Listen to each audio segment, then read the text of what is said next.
Thanks for watching live or listening back to this show from Teachers Talk Radio. You can catch up with all our shows by visiting our YouTube channel or by listening back at ttradio.org. Don't forget to like and subscribe to enjoy more live education conversation from TTR. We hope you enjoy this show.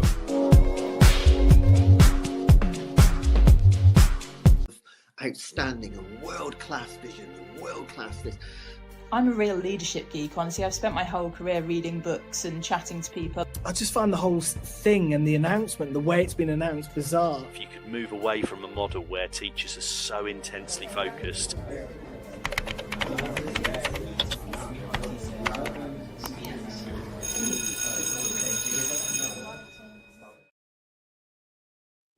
Good evening and welcome to tonight's debate show with Tim Smale. We have the late debate. And today we're going to be talking about AI in the classroom and whether it's going to play a positive role in our lives, it's going to save us a huge amount of work and a huge amount of effort, or whether it's something that maybe is a little bit more cautionary, something we need to slow down just a little bit. I'm going to be introducing to the show my guests, Darren Coxon, Rita Bateson, Chris Calder, and Simon Lightman, who will join me as we sort of explore the topic from a variety of different perspectives. Now, to set the scene, the government is very much pushing AI as a solution to the teacher workload problem. They're setting it as a solution for funding within schools. They are talking about it being used for marking, for planning, for administration. An EEF trial also found that ChatGPT with proper guidance could reduce lesson planning time by 31%. But only 9% of teachers feel confident with AI, and almost a quarter say that they are not confident using it themselves. In addition, it feels that there is a significant gap between the expectation that schools should use AI and the support that teachers are receiving. Whilst it feels clear, at least on my LinkedIn feed, that there is a strong argument for AI to be used in schools, are we missing the point? Does AI actually improve or have the potential to improve learning? So I think this is going to be one of the most divisive questions. Is AI the answer to our classroom challenges, or are we creating new problems while claiming to solve old ones? We're calling tonight's show Growing Pains, because whether you're excited or horrified by AI in schools, nobody thinks that this transition is going to be painless. And tonight's panel is made up of 5 different voices with very different views. We have Darren Coxon, the co-founder of Compass Education, and that's an organization that is looking to provide schools, colleges, and public institutions with the training and support they need in order to innovate safely and securely with AI. Darren is a globally recognized leader in AI-driven education solutions. We'll be joined by Rita Bateson, who is the co-founder of Viblana Learning, whose mission is to turn AI chaos into clarity. Rita was the founding head of School for Ireland's first IB Continuum School, and she is also someone who continues to be commissioned by the IB to develop their programs. Rita is someone who believes deeply in research and ensuring that all stakeholders are AI informed, AI safe, and AI empowered. We have Chris Calder, who is a computer science teacher and education consultant who has a mission to ensure that schools implement AI strategically, safely, and ethically. Chris has over 20 years of experience in the classroom and appreciates that schools face an unprecedented pressure to adopt transformative technology without the expertise to do it safely. We have Simon Lightman, who is an educator and writer working at the intersection of philosophy, education, and systems change. His work really focuses on how schools can cultivate judgment, responsibility, and flourishing in a time of rapid technological and social transformation. And finally, the Luddite in the room. I'm Tim Smale. I'm a teacher of history. I'm someone who is concerned that maybe we're solving teacher problems by creating student problems as we introduce AI at an uncontrolled and arguably siloed rate. Now, today's discussion is not about winning an argument. It is about honest, respectful disagreement between people who care about students. It is an effort to bring discourse back to education. So I'd like to just welcome onto the stage the guests in the room. And of course, where would we be without the sound effects? That's my 7-year-old daughter. So I'm going to set some ground rules, and just to make it clear to our listeners who are listening to the show live and to those who are going to catch up via podcast. We are here to disagree, but we're not here to score points. If you agree with someone, then please say so briefly and then move on. If you disagree, feel absolutely free to dig in as long as we're doing it kindly. My job, I think, tonight is, where my expertise allows, is to be as provocative as possible. I will try to interrupt. That's my job tonight. And for those of you who are listening to the live show, then we want your questions. We want your challenges, and please do contribute to the chat. The best ones will be put live to the panel. Before we begin, I'd like to just shout out, because this show is brought in partnership with Hachette Learning.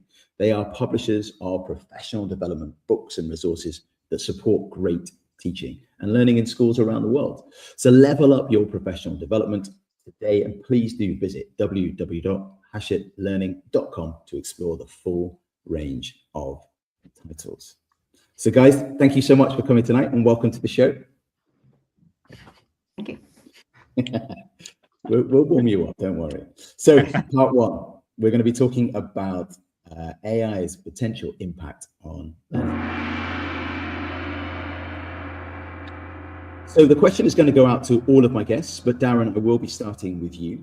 You guys have 1 minute, please, to tell me what is the biggest opportunity or the single biggest risk of AI in the classroom right now? Well, I think the biggest opportunities to maybe support making learning relevant again, to make education meaningful again.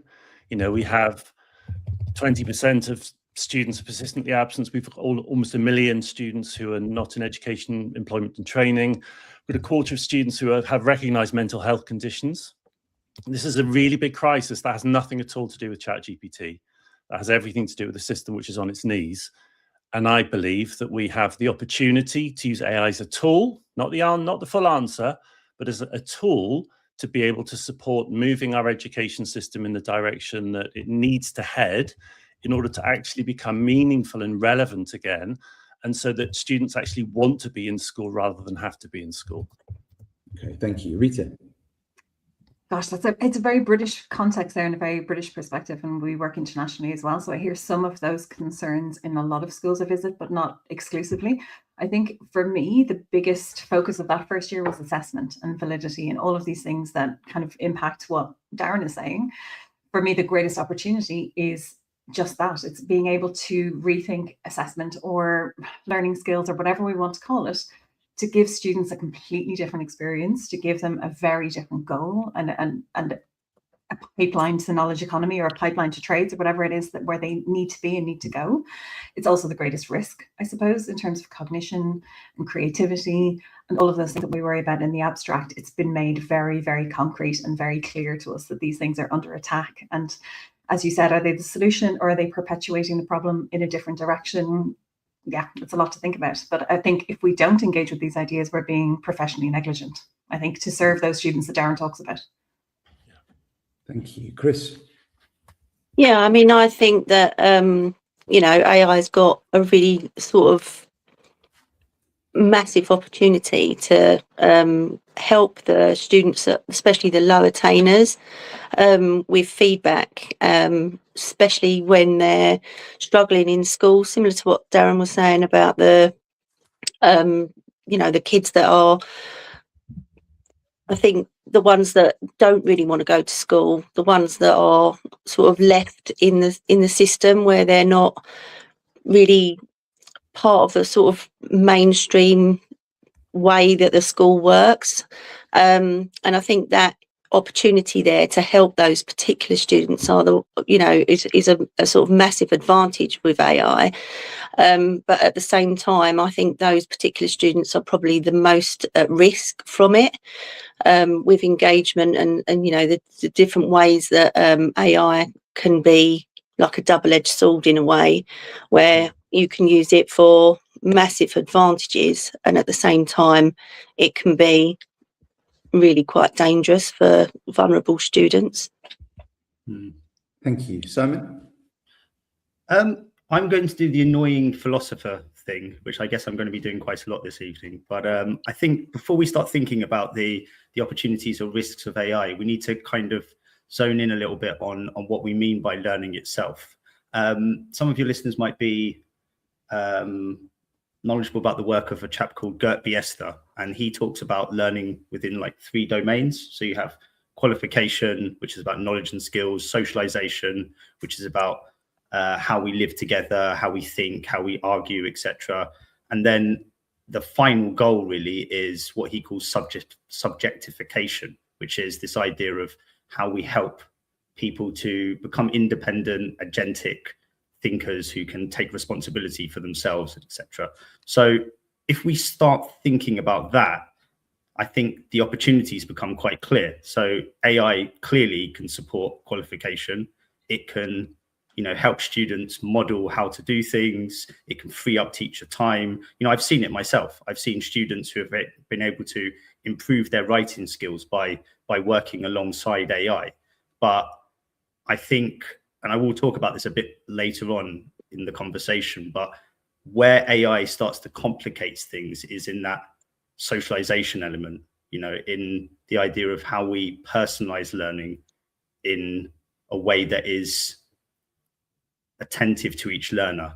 And ultimately, if the goal of education is to try to help people become responsible, informed, involved, partners in a shared world, then if AI is reducing all of the friction, reducing all of the uncertainty, then I think we need to be really, really careful, because it could make it much more difficult and challenging for students to kind of make judgments, take responsibility for their thinking, etc.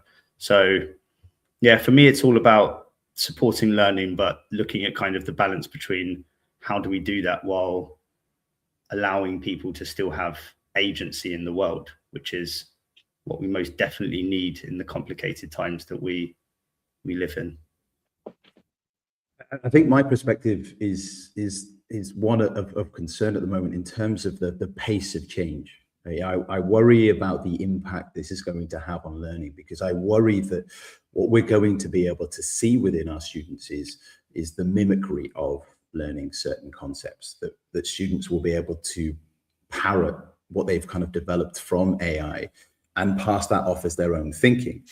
Yeah, I see enough at the moment. There's not enough data from a longitudinal point of view to sort of show that AI is actually going to benefit learning. But that's not because I don't think it has the potential to do so. But we're going so fast on a concept that we hope will work, rather than having those secure foundations in place. Or at least that's my perception from someone at the coalface, and please do disagree. I'm going to jump in there if that's okay. Are we allowed to do like point of order or whatever? It's classic debate. Absolutely. I'm just wondering, like, Simon, when you say we need to be careful, and I take Tim's point, I wonder if that moment has already passed. Like, the moment for deliberation and care wasn't really afforded to us. It's here now. It's been invited into our classroom. Well, sorry, it's engaged in our classrooms. It's engaged in our curriculum development. I'm not sure we had a moment of agency around, or a pause to say, okay, this is the impact we'd like to measure, or these are the things that it might change for the better or change for the worse, because we're constantly playing catch up. I don't know if that's something that maybe, had we had time to prepare for this, we could have had those conversations, but I wonder if those conversations are now 2 years old. 100%. Sorry, is that okay to respond to? Yeah. So like 100%, but I think all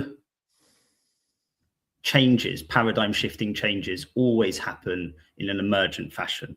So there is always this sort of iterative feedback loop going on. So the idea that there ever could be this moment of agency, I think to be honest, maybe isn't something that ever really exists apart from something that we aspire to.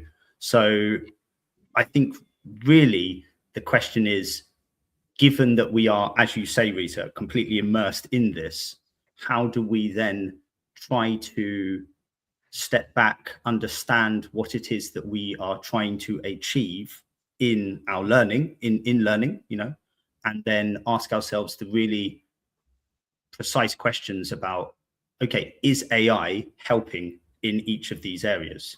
You know, is AI helping us to provide better skills and knowledge? Is it helping to help people to understand how to navigate the world? Is it helping them to have agency? And that's the kind of framework that we have to apply, even though you're totally right. The reality is we never had the moment to really choose.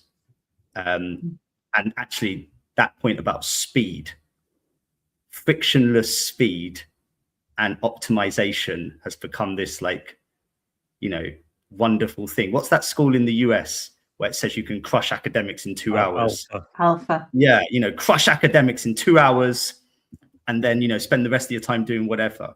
So when things are optimized for speed, that flattens out complexity, and learning is always slow.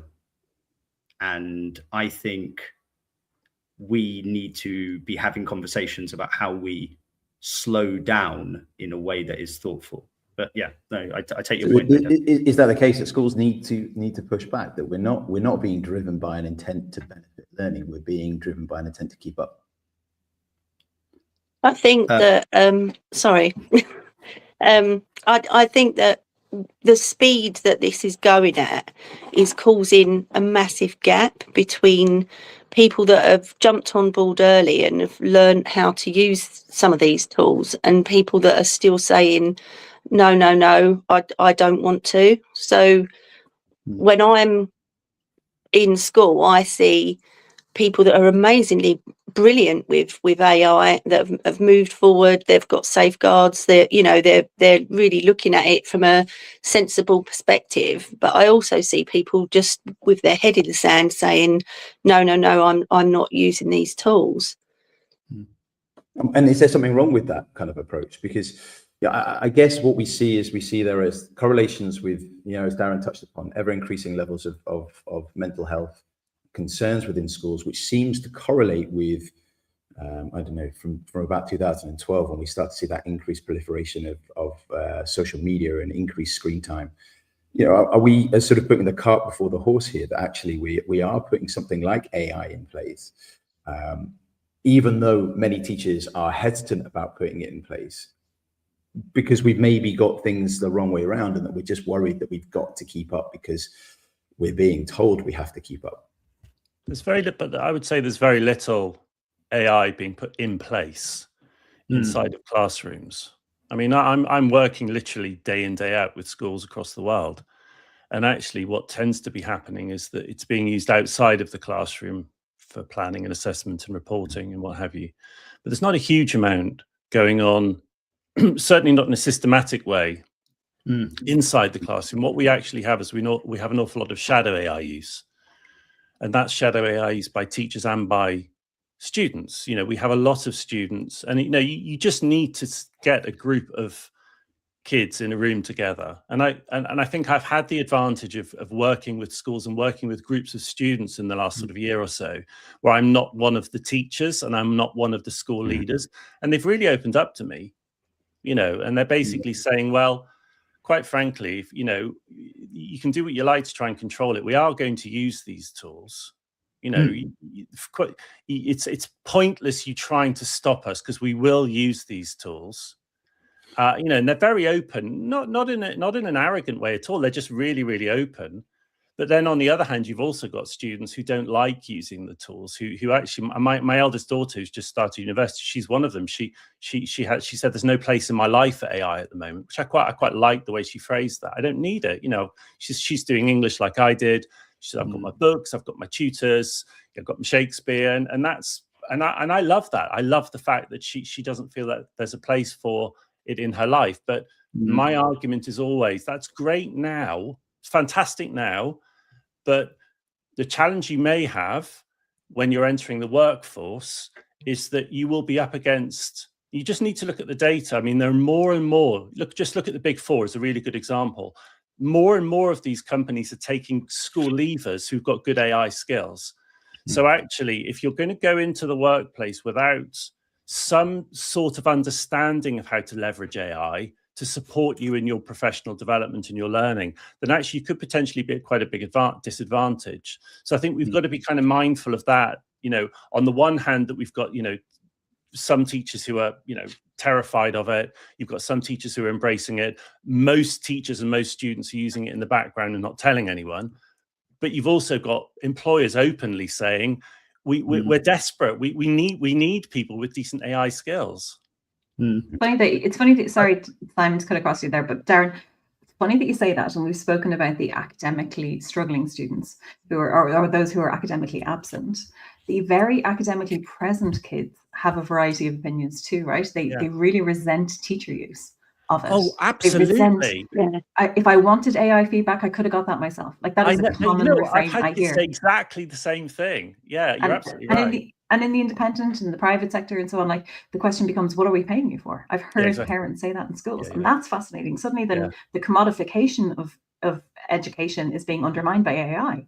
And where you stand philosophically on that argument is another thing entirely. But it's really interesting, and that gives me hope as well. The kids are looking at AI output and somehow instinctively recognizing AI slop at 1,000 yards. You know, they really do.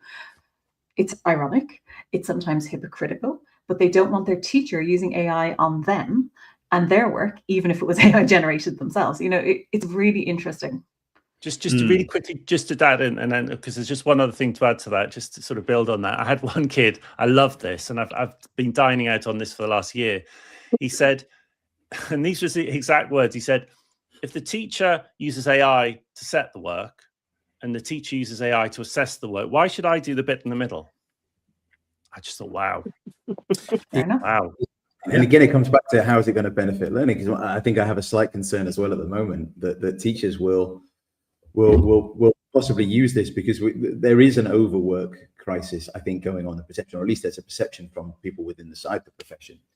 And I worry that there'll be teachers setting work that they don't know the answers to, you know, the creation of products that they don't have that sort of subject knowledge about, because ultimately in this, I do feel that when we've got solutions to speed up how we are able to work, someone will always find more work to add to the pile. And so something's going to give, and will that actually then ultimately have a negative impact on learning? I mean, gosh, there's an extent to which, you know, like the notion of work being set by AI, and then students completing the work with AI, and then it being graded with AI, means that we have literally stepped into the world of, you know, what Baudrillard called the simulacra. It's like, it's a complete hyper reality. And of course, that is not conducive to what anybody would think would be a beneficial system, right? So, but it sits in tension with this kind of underlying thing in education, which is always about trying to understand how we can conserve what was good of the past whilst bringing into being the new framework, right? So education's always in this tension. It always wants to try to conserve what was and what was good about the past, whilst trying to push it forward into this next paradigm of where we're going, what we're trying to do, how we're trying to understand the world, etc. And what we see is this kind of race with AI to integrate these technologies. And it's the same with EdTech in general, you know. So it's not just something with AI. It's this idea that the world is a world of optimization. So we must introduce every tool of optimization in order to optimize individuals to be the optimal individuals within this system of productivity. And students, I think, to speak to what Rita and Darren were saying, are starting to realize that actually that is just a self-replicating system.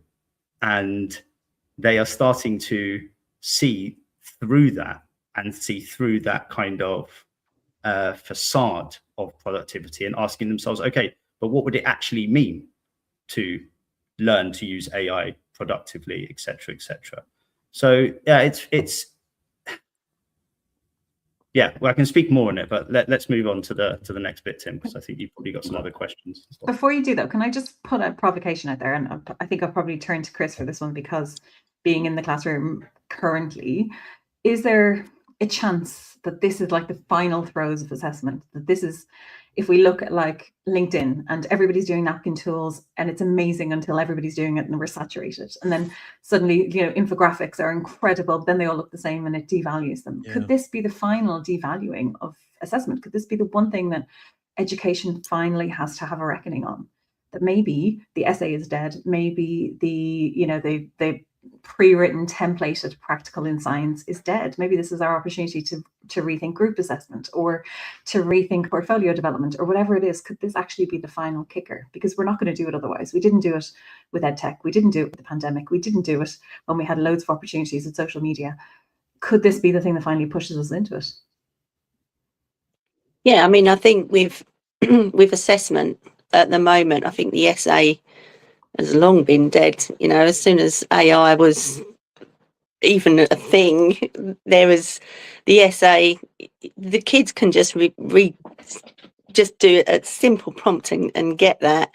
You know, I mean, I've sort of, my students have even said to me, yeah, well, you know, we'll just say that we're year sevens and, you know, an average ability and put in some spelling mistakes and, you know, it don't look too bad really. Like, it's not what you wouldn't expect them to give you. The wider assessment, I think there is now a really good opportunity for us to think about how we're assessing at GCSE and A-level, and whether those qualifications can be done in a different way. And, you know, I think that's something that wouldn't be possible without AI in the mix. I think, just to add to that, I think there's a pull factor from the universities as much as there will be a push factor from AI. I think that it will be, what I think, the only thing that I think will really cause assessment to change is if we stop having to rely on sort of the UCAS points in their current form.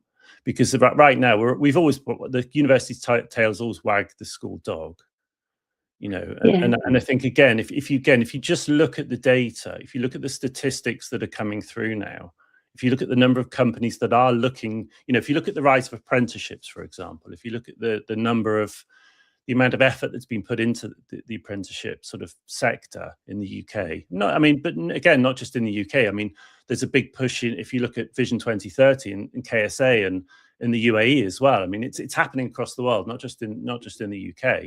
We're actually seeing an increase in a desire. And I have a theory on that. And my theory is that I just feel like kids have just got more intellectually mature, even though actually what we've seen coming out of the US in the last few days is that they're cognitively less developed than our generation. I believe it's, as a whole package, they're kind of more mature. It feels like, and again, I've got a 9-year-old. My 9-year-old uses AI and he builds games and he does coding and he's so much more mature than I was at his age. I mean, really, so much more mature. Feels like age 18, 19 is the age where they actually can go and they can get work, and because they're almost emotionally more ready. Is it because of social media? I don't know. They just feel more grown up in many ways. And I just wonder whether that will cause more to go into work and not go to university. And I wonder whether that will have the pull, you know, I call it, I know it's a bit of a naff term, but trickle down academics. You know, will it trickle back down into schools to the point where actually there is no longer so much of a need for GCSEs and A-levels, because they will be moving in a direction which is not the normal path to university. I mean, I certainly sort of hear the rumours that degrees are getting devalued as it is, you know, because there are other inherent problems within it. But I sort of do wonder if students are indeed becoming more mature, or if what we're starting to get is a little bit more in the way of closed spaces from our young people, because we sort of see the pressure of social media, we see the kind of reactions to that. I feel like I see within the classroom the ever increasing levels of difficulty that students have to engage in conversation and to be able to hold conversations, to be able to hold attention. We see the ever increasing mental health concerns, we see ever increasing SEND concerns, we see ever increasing problems with sleep and distractions and cognitive overload. And I do feel that instead of seeing increasing levels of maturity, I do think that maybe on some topics that students we're sort of losing something, that we are producing academically more content driven young people, yet literacy rates are going down. We're seeing social kind of concerns coming out.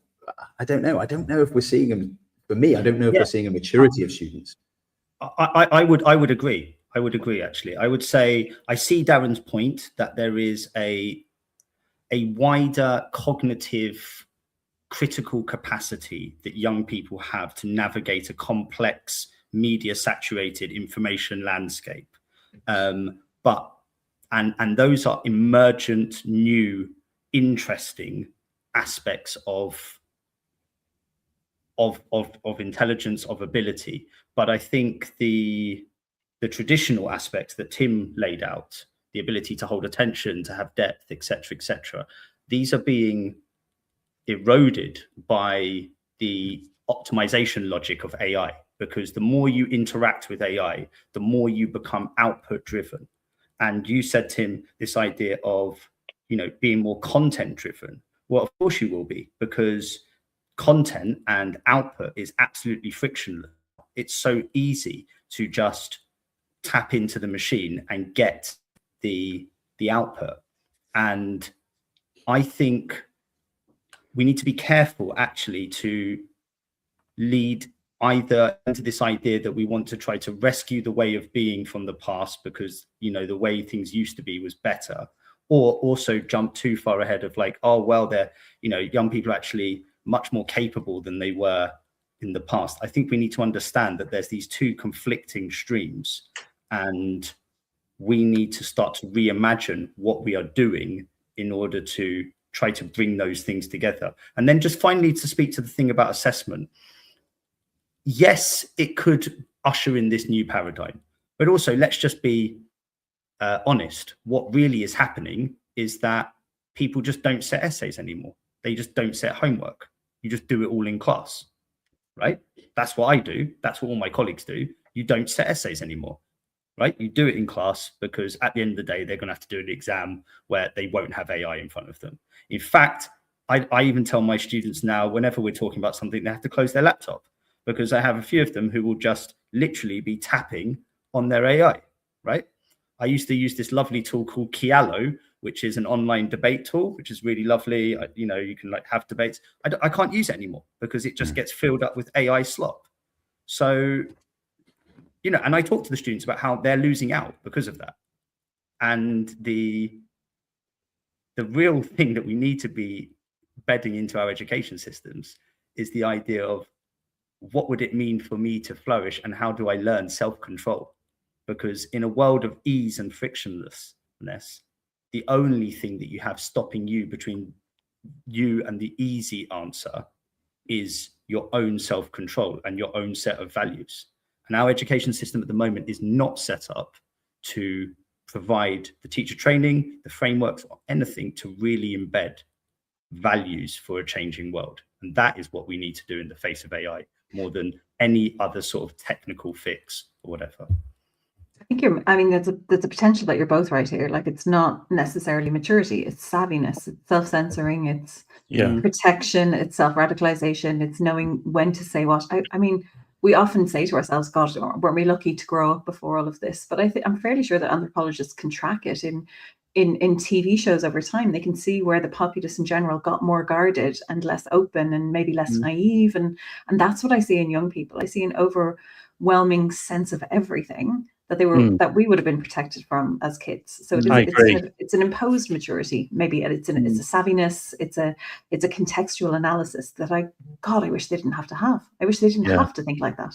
And I wonder whether that has a lot to do with just this that they pull from the source more than we ever did. I mean, you can just go onto TikTok and they can see things happening live across the world that are unmediated. I mean, obviously there's mediation. We know that there are gatekeepers, but ultimately it's possibly less mediated than it used to be, and therefore they are growing up faster. I think they have in my opinion, generally a stronger sense of moral conviction, and they want to make the feeling I get is they want to make a difference. They feel frustrated and they're stuck in a system which, quite frankly, is just they see as being irrelevant, and they want to make a difference, and they want to be allowed to make a difference. So again, I guess my point is, if we can start using these tools to look more at the process of that rather than the constant endpoint. I mean, AI's killed endpoint assessment. And you talk, Simon, about well, we can just close the laptops, blah blah. That's fine, and they're just going to sit in an exam. That's fine, but it won't be long before they will have AR glasses and they will have AR contact lenses, and they will simply be able to just see what they can see through their glasses. And the examination only has a few years left, probably.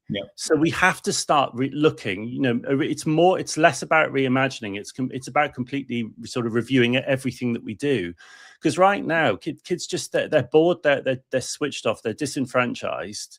I've got a 6-year-old and a 9-year-old. My 6-year-old is literally just at my feet here, so she's just sitting perched by my feet, which is why the doors open. It's quite cute. I look at the two of them and I think they're moving into a world which is just utterly unrecognizable, and we have to think about what that means for all of the age groups, not just the ones that are going off to university now.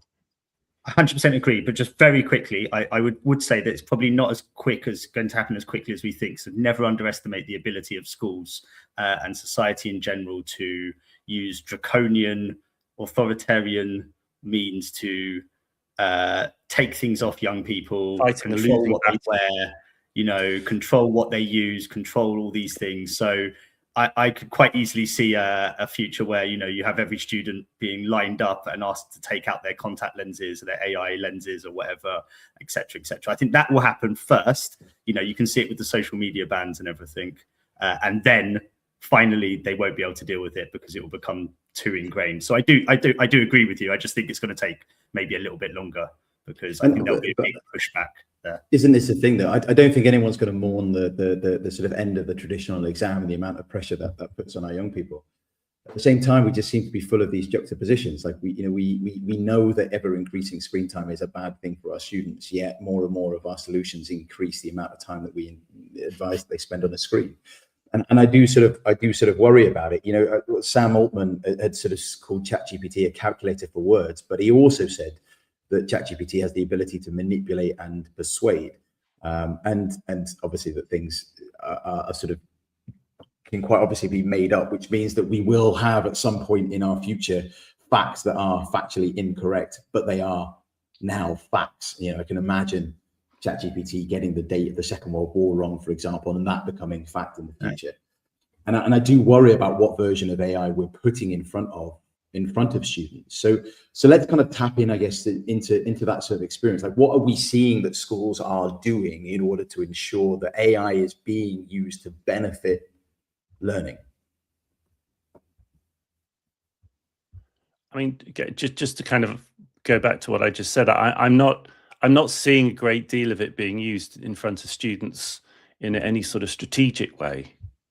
I mean, I don't know whether Rita and Chris or you're seeing that more, but I see very little of it, to be honest with you. I think it's more at the moment to do with staff using it for planning and admin tasks and that type of thing. I think with actual students, it's more complex because you then need to make sure that they're safeguarded and that they're going to be doing something sensible, because what you end up with is, if they're just tapping away into any AI really, then they're just going to get it to do the work for them. I think that goes back to what you were saying. You know, they need to make sure that when you're teaching with it, that you're using sensible pedagogy so that the kids are actually learning. And at the moment, there's no real evidence either way. Are they able to get deep learning, or are they just tapping away and producing 100%. AI slop? Yeah, 100%. I mean, I think, the answer is, is it improving learning right now? I think it's a bit of column A, a little bit of column B. It clearly is improving performance, right? Performance of learners, performance of teachers. But, as we've said a few times now, performance and learning is not the same thing, right? Learning isn't just producing the correct answer or a fluent answer. It's developing the capacities that underlie that, the ability to reason, the ability to explain, the ability to respond, like we were just saying about the exam, when the tool isn't there. So, students can tap in, as Chris was saying, and, produce like a really well structured essay very, very quickly. But, hopefully we've all done this. When you sit down and actually ask them to talk you through it, they struggle because they don't really know how that argument actually developed, right? So like what is being lost is the false starts, the hesitation, the friction, right? And the friction is really, really important, and we need to not be afraid of having friction in our classrooms and making learning difficult, right? That's why, for example, Tim, you said, get rid of like horrible exams. Well, yeah, maybe, but maybe not. Maybe exams are all right. Maybe it's actually not so terrible that somebody has to sit in a room and remember stuff and be, that's like I tell you and I are going to have beef. Exams are a terrible way of assessing young people. I'm being provocative on purpose. I'm not saying necessarily that I think it is. I'm just saying that as many grenades in as possible. That paradigm of friction, right? It doesn't have to be something that we get rid of necessarily 100%. It can be part of a wider toolkit. The problem at the moment is that it's the only tool, I think. Can I take us in a slightly different direction? Because what I have seen was a gaping lack of comfort and confidence about how to speak to kids. What am I allowed to say? What should I not say? How can I model this? Where are the ethics? Where's my personal opinion? So obviously in my past, I'm a curriculum developer. So when you've got a hammer, everything looks like a nail. So I was like, brilliant, let's solve this with curriculum. And plotting a K through 12 or a key stage 1 through to key stage 5, whatever you want to think of it, figuring out what kids need to know in terms of literacy and ethics towards a moving target, huge. Like I want you to imagine how we've spent the last 8 months trying to write a curriculum that had the lowest possible entry level for teachers who have no time to upskill, who have no confidence that they could make a really solid determination as to whether this is a valid use case or not. And so it took us months. It took us absolutely months to figure out, like, how do we have something that can stand alone? How do we have something that can integrate into classes? How do we make some value judgments that we can stand over and support and then articulate? How do we make sure that they're doing model familiarity, but also thinking about the sustainable impact of AI? How do we make sure that we put a foot into vibe coding, but also we, talk the hell out of academic integrity and cognition? Like, it's a huge, huge ask when you think about it. You're asking teachers who in the last 15 years have had to implement EdTech, who've had to implement social emotional learning, who've had to bring in UDL, who've had to so we've piled everything on, and curriculum is always additive. Nobody ever wants to drop anything, right? Yeah. And this is what is happening here. Is that we have an option, we have this paradox that maybe AI could remove everything, but to get there, you better learn all this stuff first and then put it into place and then measure its impact and. Like it's a ridiculous request that we're making of teachers. And that was not a plug for the curriculum. This is in part though how it's being sold, right? It's that the DFE have come out and said this will be time saving, this will be exactly what teachers are going to need. The EEF said that for lesson planning, it's going to reduce time by 31% for planning lessons. Where did they get that from, really? I mean, and what will reduce quality? Well, these are the other things, because that's what I'm really worried about. Meaningless number. Are we actually going to be getting this kind of thing, and also what are we giving up in order to get that 31% back? You know, in terms of me planning a lesson, you know, I have to think about the students I have in front of me. I have to think about the learning needs. I have to think about the one Mandarin speaker who's sitting at the back of the room and is struggling to engage in resources. Is AI actually going to save me time? Is that what it's the magic bullet for? It's actually help it. But no, so can I just speak to that quickly? You know, saving time is not trivial, right? Teachers are, as Rita said, you know, they are completely put upon. But I really don't think that the workload will simply just disappear. It's just going to shift, right? Because you have to do different stuff. You have to verify. You have to check the authenticity of stuff. You have to sit down with students and talk about the authenticity. You need to think about, I don't know, the safeguarding implications, or, you know, Rita with the assessment redesign, etc. So the question isn't really like, what is the save time like return to? It's about, can it strengthen relationships and discussion and dialogue? If it just is going to accelerate this kind of output culture, then we might save a few minutes, but we are like hollowing out what education should really be about, because the whole problem is this culture of education as output. It's this instrumental framing. And yeah, if it's just framed as like this wonderful time-saving tool, then we're not really thinking about what the reality of this is, you know. I think that's the danger, isn't it? Because everybody is saying, oh, you know, you're going to save time, you're going to save time planning, you're going to save time with your admin. But in reality, that time that's saved, you're not spending that with the children in the classroom.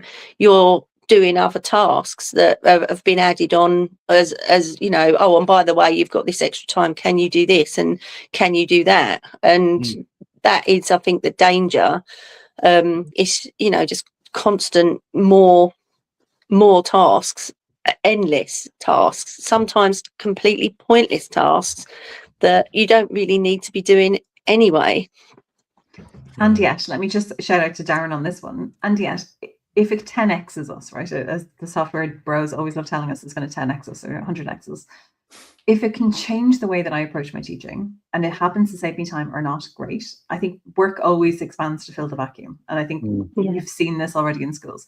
If the expectation is now that 10x is the new normal, then that we're just going to, there's never been a better time to burn out. Like, there's never been an easier way to work ourselves to death.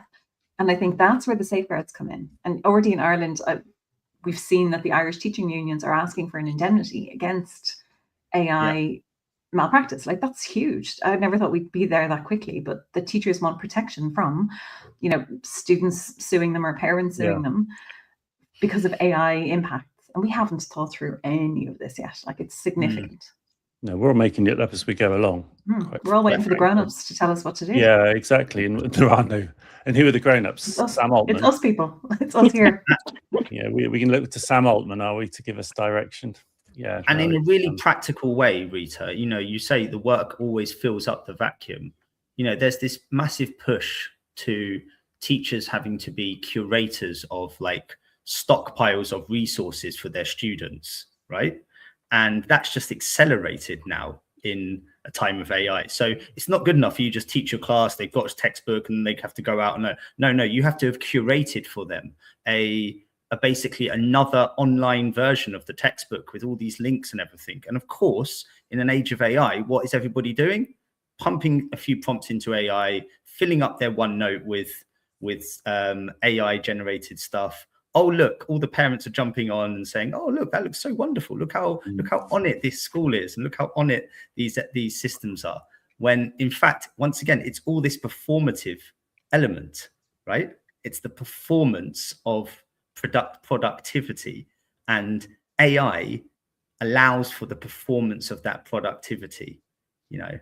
And but if there's a kid in that class, really is, if there's a kid in the class who had a medical need or an academic need, and I'm able to help them for the first time in my teaching career, then that's amazing. Like that is worth it. And that's where the time has to be preserved and directed.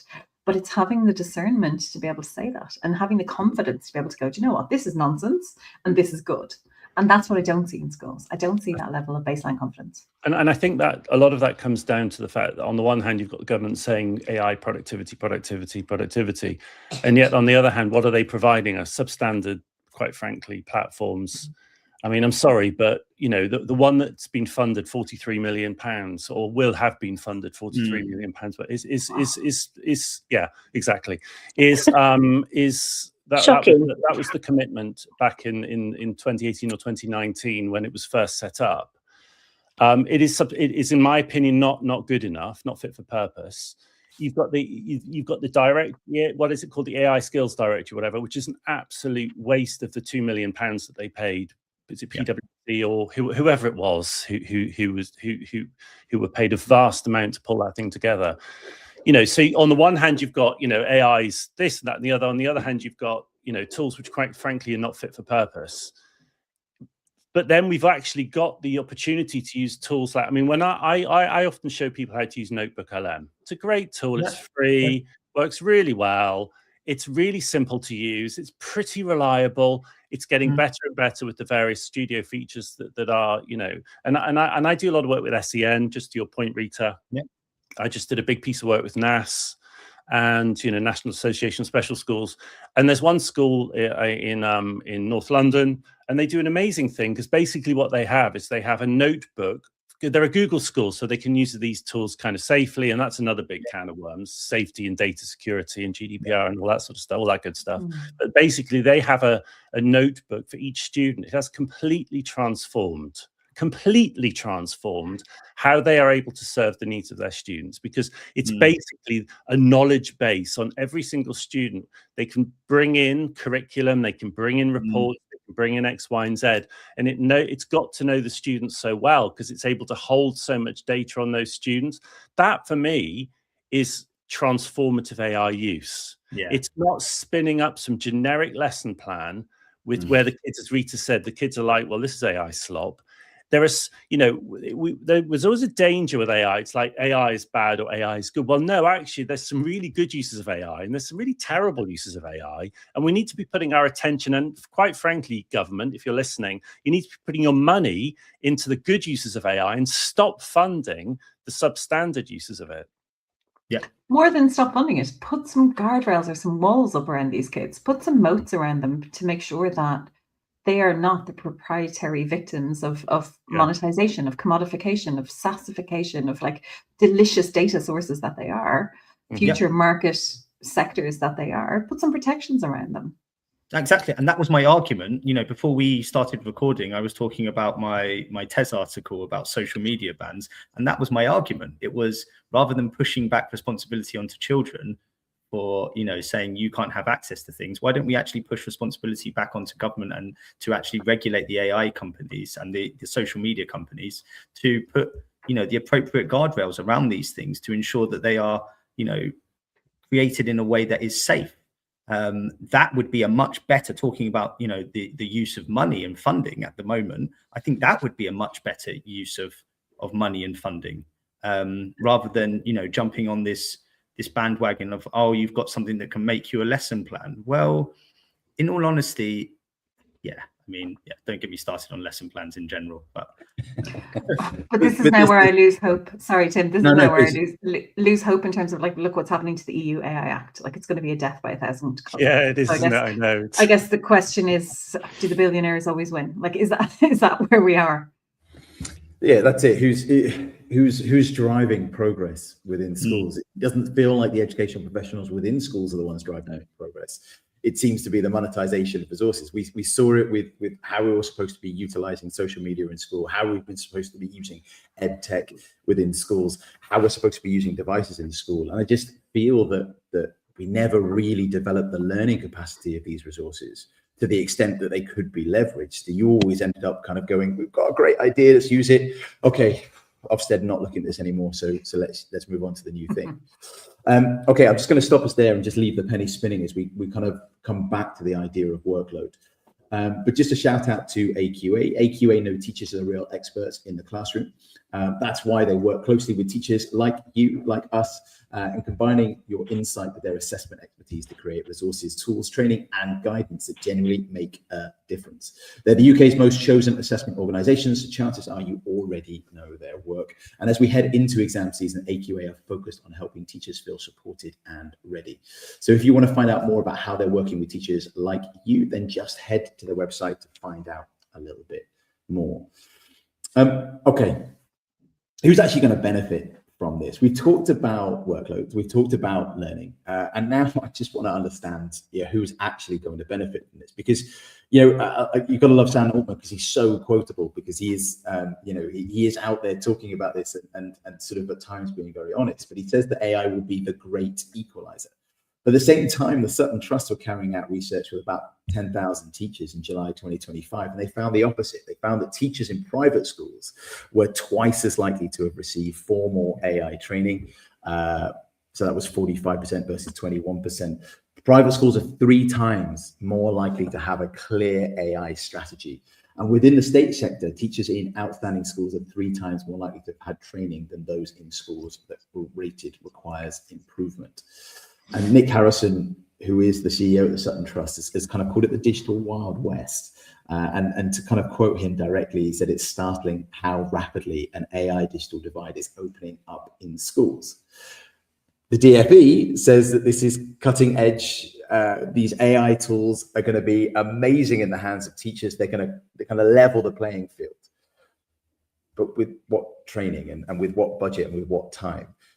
So has AI got the potential to level the playing field for all students, or is it already doing the opposite and we're seeing a diversity divide once again? I mean, just to jump in, it really, in independent schools, it's coming in as like a premium enhancement, right? And it's going to enhance your learning. It's going to enhance your abilities as a teacher, as an educator. It's going to let you do X, Y, Z. Whereas in the state sector, it's like a cost-saving shortcut. And if it's going to enter in those different ways, then it's just going to widen inequality, because it's not about who has access to the tool, right? We know that everybody pretty much has access to the tool, Some people can afford to pay the 20 quid a month for the premium version. Some people can afford to pay the 200 quid a month for the super duper one. I've always been interested to know what the difference is. I've never seen it working, so I have no idea. But really, it's all about, are the adults being trained properly on how to use these things? What are the norms around AI use and how that you're supposed to navigate it? And are students being helped to look at AI reflectively? So, access alone is not equity, right? There needs to be formation with that.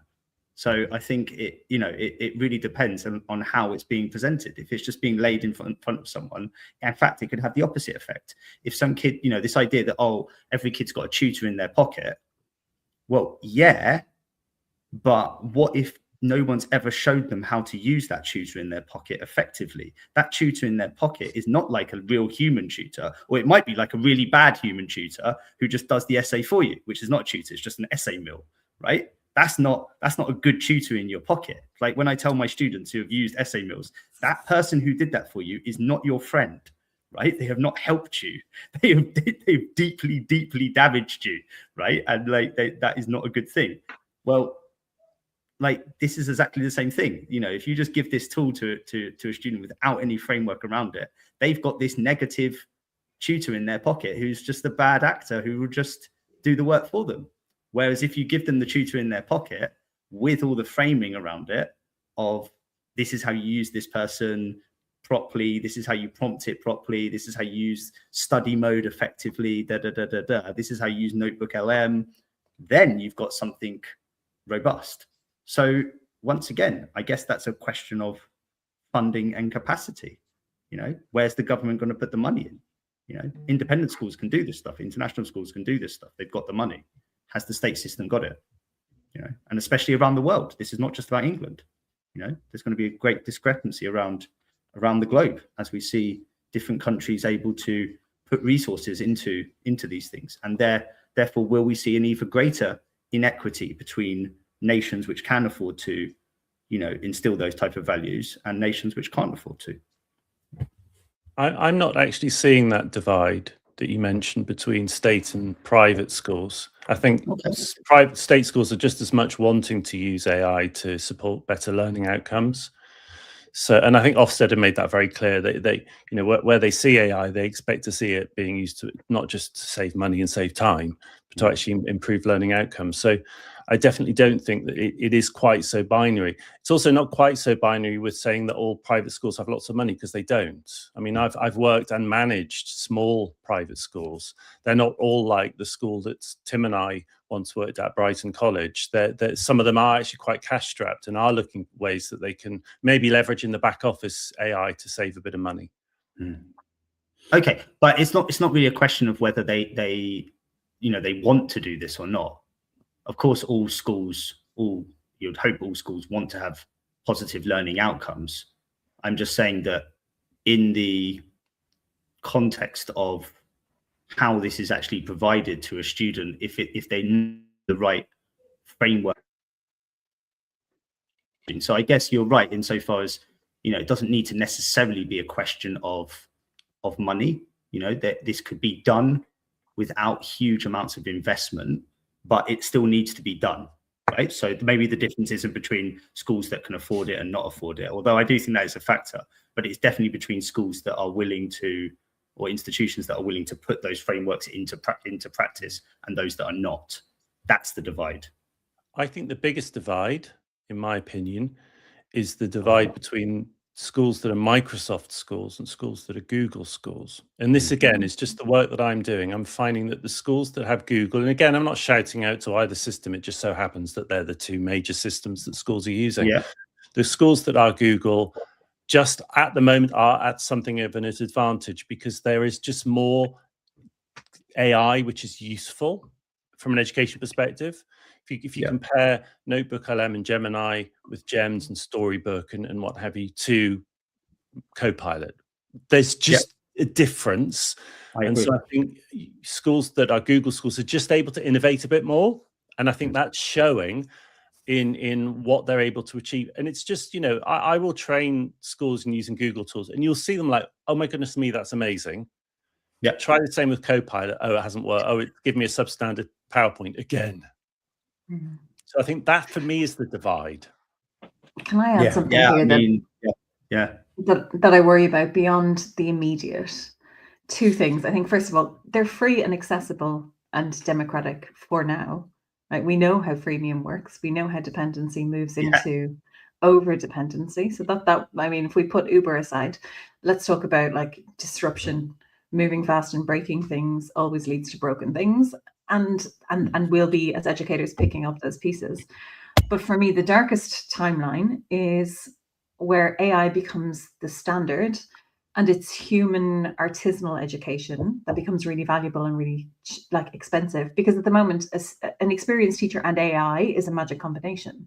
But how do we get experienced teachers, right? And over time, if that becomes the sourdough, the artisanal bread, the delicious, the thing that we want, and only very few people can afford and sustain and maintain it, then that's my biggest concern, is that AI is put in as a placeholder for education and only certain people get a human plus AI.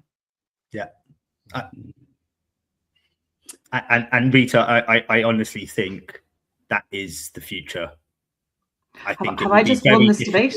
For us to not, for us to do. Yeah. Well, I think it'll be very on that bombshell.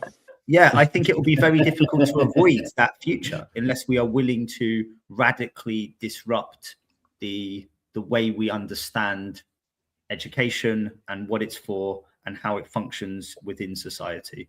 I think unless we are willing to do that, that will be the future. It will become, the same as when we've got, synthetic meat. There will still be people who want the real meat, right? Real flesh, and it will become a premium product, right? For those who can afford it. But it can only become a premium product if people know how to utilize it to leverage benefits in the classroom for learning. And you know, if we don't invest, if we are sort of selling these, which is what the government is certainly doing, it's what the sort of AI bros are doing. If we're not training people on how to leverage it properly within the classroom, we're always going to work in these silos, and we might get a few examples of great practice, but will we get consistent practice? The second thing is, what I worry about is that we often perceive our young people to be small adults, and they're not. And what are they going to be using it for? Are they going to go home and start saying, right, I'm going to really leverage, because I've had these lessons today, I'm going to really leverage my private tutor in my pocket? Or they're going to go home and say, look, you know, I've got these particular problems in my life, like I feel comfortable talking to you about it. And the data is what 72% of teens within the US are utilizing these things as a confidant, as someone they're sort of turning to solve their problems.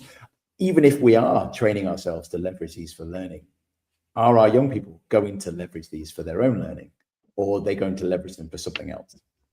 Only if what we're giving them to do is meaningful to them. Yeah. If we give them things, you know, Simon, you talk about friction and the importance of friction. Completely agree, but friction towards what? Because if it's friction towards a meaningless end that they don't own, then they will find the point of least resistance. But if they're working towards something that actually genuinely means something to them, then that friction is good, because they're struggling towards an endpoint that actually they care about. And that, for me, goes back to the first thing I said, you know, and I've been saying this for 3 years. How do we make schools places where everybody wants to be rather than has to be? And that, for me, is the key. And it's got nothing to do with AI. AI is it's just something that's shining a light on how broken our system is. Yeah. Cognitive surrender. That's what it is. It's not that with or without AI, cognitive surrender is what we're fighting against. Yeah, exactly right. Yeah, and I think the other key term is cognitive debt, right? So, which is that, you know, idea the more that we use AI, the less we're actually thinking for ourselves, and what are we going to lose at the cost of this? So look, I'm going to sort of move towards wrapping up the show. I feel like we could talk about this all day, and once again, I'm really grateful to you. I'm going to do a quick sponsor shout out, but then I'm going to ask you just a couple of quick fire questions, and just to see where you stand. And you know, I would say that my quick fire quizzes tend to be the thing that brings the most fear to my guests on the show. This won't be done in such a hostile way, so you know, feel lucky. But I'll still pay you the very expensive sound effects that I've got. So this show is brought to you in partnership with Hachette Learning, publishers of professional development books and resources that support great teaching and learning in schools around the world. So level up, please, your professional development today, and visit www.hachetteLearning.com to explore the full range of titles. So we've made it. We've nearly made it to the end of the show. Now we have our quickfire quiz. There is no expense spared on the special effects here. But because it's our debate and our late debate show, rather than sort of putting each of you under pressure for a minute to answer as many questions as possible, what I'd like to know is where you stand. And I'd like you to answer the question in as concise a way as possible that maintains clarity and makes your position clear. And I'm just kind of going to go around. Darren, I'll go with you first, Chris second, Rita third, Simon fourth, just because that's the order you appear on my screen. So my first question is AI. Will it do more good than harm in schools over the next 5 years? If we keep the system as it currently is, more harm than good. Chris? Yeah, I think it will do more good than harm, as long as we can keep it under control. Thanks. Rita? If wiser heads don't prevail, more harm than good. But if we squander another opportunity, then shame on us. Simon? Well, that was very poetic. So I'm basically going to say the same thing, because if we she design said. it to strengthen students' judgment, then it will be good. But if not, it will replace it, and it will cause a lot of harm. I think, you know, over the next 5 years, I think AI is going to do a lot of good for learning of academic content, and a lot of bad for the social skills and the relationship skills and the nurturing skills that we want to see more of in schools. Yeah. So Simon, I'll start with you. Most teachers using AI right now are doing it well. You agree or disagree? Look, most teachers are very thoughtful, they're very reflective, but the system is very, very incoherent. So the truth is, practice is very, very uneven, as Chris was saying earlier. Okay, Rita? Definitely not in any way, shape, or form. Well, sorry, I'll start again. Teachers don't know what they don't know, and that's not fair. But certainly the conversation around energy blindness, the conversation around systemic blindness, and the conversation around cognitive atrophy, or whatever we want to call, whatever is sexy to stick after cognitive. I think that is where you can't blame teachers for not knowing what they should be doing, because they just simply don't know. They don't know the fact that how much energy is used by how much prompting, and what is a good model and what is a bad model. It's imponderable for them at the moment, and that's hardly their fault. But no, I don't see excellent practice as a common spread approach at all. Okay, Chris? Yeah, I mean, I don't think so either, actually. I think that the best intentions are there, but they're not using it as they should, really. Yeah. Darren? What they said. I can't add anything to. I completely agree. Yeah, I think we all have the same sort of concerns. So Rita, I'm going to start with you first. Would you be comfortable with your own children, students being taught primarily by AI for a term? God, no. Simon? Would I be comfortable with my own children being taught by AI for an entire term?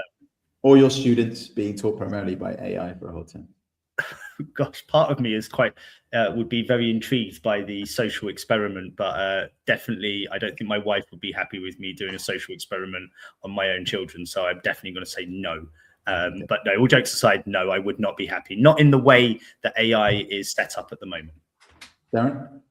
No. No. Yeah, no. No. Yeah, okay. One appeared at But that ask us- nice moment. That was quite funny, actually. Good timing. No, But ask us again in 6 months. That's the problem. Yeah, with this. We have to keep coming back to the same right question. now, you it's know? just not. It's not. It's an amazing tool, and I mean, it's an extraordinary tool. But would I want my 6-year-old daughter being taught all day? But I mean, Alpha School. People have just been turning away from that place because they just don't like it. They don't like the experience of being taught by a machine. So supported by a machine, maybe, not just purely taught by one. No. Yeah. Okay. Human in the loop, isn't it? That's the lingo. Human in the loop.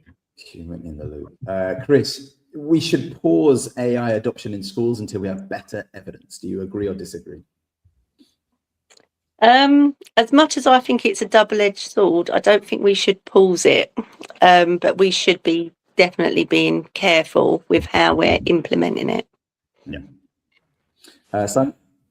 Yeah, I agree. I mean, I don't think a total pause is realistic, but I do think we do need to slow down. This optimization obsession needs to be looked at, and we need to have clear guardrails in place and clear shared values and norms, because without that, things could get quite bad very, very quickly.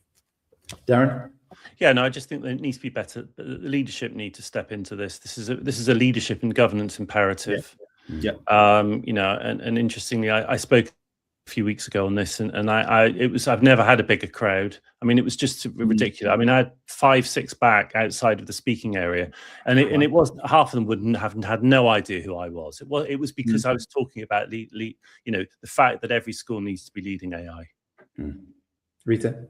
Darren, you've teed up my Hachette learning plug. So I've just written the AI guide for school leaders in terms of governance and policy development. There you go. Pay me later.